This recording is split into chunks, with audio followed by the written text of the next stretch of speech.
I'm a writer, an author and journalist, and also a lecturer or teacher. After my parents escaped from Hungary in 1956 after the revolution, they didn't speak English, but my father ended up making a living as a writer in English. And so I grew up watching him over a typewriter, smoking lots of cigarettes and producing books. And I woke up 20 years later and I was hunched over a typewriter, also smoking and trying to produce books. I write in the voice of a character. That takes a process that is not really rational. There's a lot of wandering around aimlessly until the voice kind of settles. I always felt that I could write with or without the money, but it's always good to have the security of a book deal to write something, and most of the books I've written have been written without a book deal. They've got a book deal afterwards. So that is, it sounds like a small thing, but it's a big thing when you're trying to figure out how to make a living.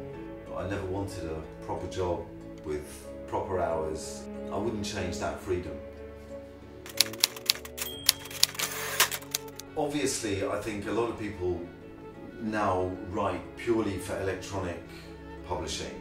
I can totally see that new generations will no longer use typewriters, notebooks, or even computers. The big question for a lot of people is, what does intellectual property mean? Who owns anything? And can you make a living out of it? Now, some people obviously can make a living out of e-books as well, but I think this is the big crisis for newspapers and publishing. Where is the money? Where is the business coming from in the future? And quite frankly, nobody knows. So I don't know either. I can see now that, say, with the fiction that I've written, it's quite outsider fiction. And I think my parents always were like that. You know, refugees, they were outsiders, they tried to be insiders. And then with the family history, I think there's a broader thing. It's trying to understand maybe, you know, ethnicity in contemporary Britain, what it means to be second generation. First generation might go through big historical events, but what does that mean to the second generation? So I think it's all to do with how one sees oneself or what one's identity is. In a way, the moment you decide to write something like this, you realise you've been collecting material for it all your life.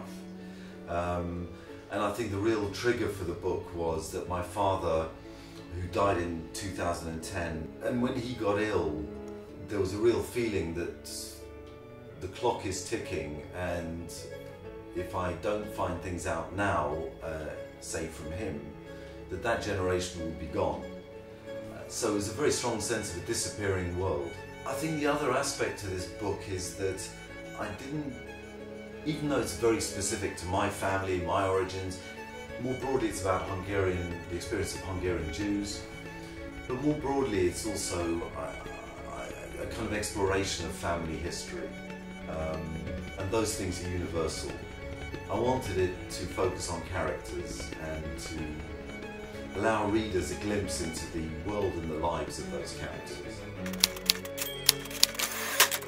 You can see so many reflections of current situations in history, and you know, my mum said that it's criminal to force people out of their country, and in particular refugees are one type of person who's that are forced out of their country, and they often seek refuge in the neighbouring country. Economic migration is a slightly different thing. I know these days everybody talks about this issue together because they are one and the same. You could be a refugee from war, but these days if your country is bombed there are no economic possibilities, you have to leave as well. This will last a generation, so there are no quick solutions to it. And in the end, the European Union will have to find a balance between accepting lots of refugees and migrants throughout Europe, and Britain will have to take more. But hopefully there'll be peace one day in Syria, because most of the people I've spoken to, I mean, most refugees don't want to leave their country. They would rather go back as soon as possible, rather than starting from nothing in an alien country where they might not speak the language.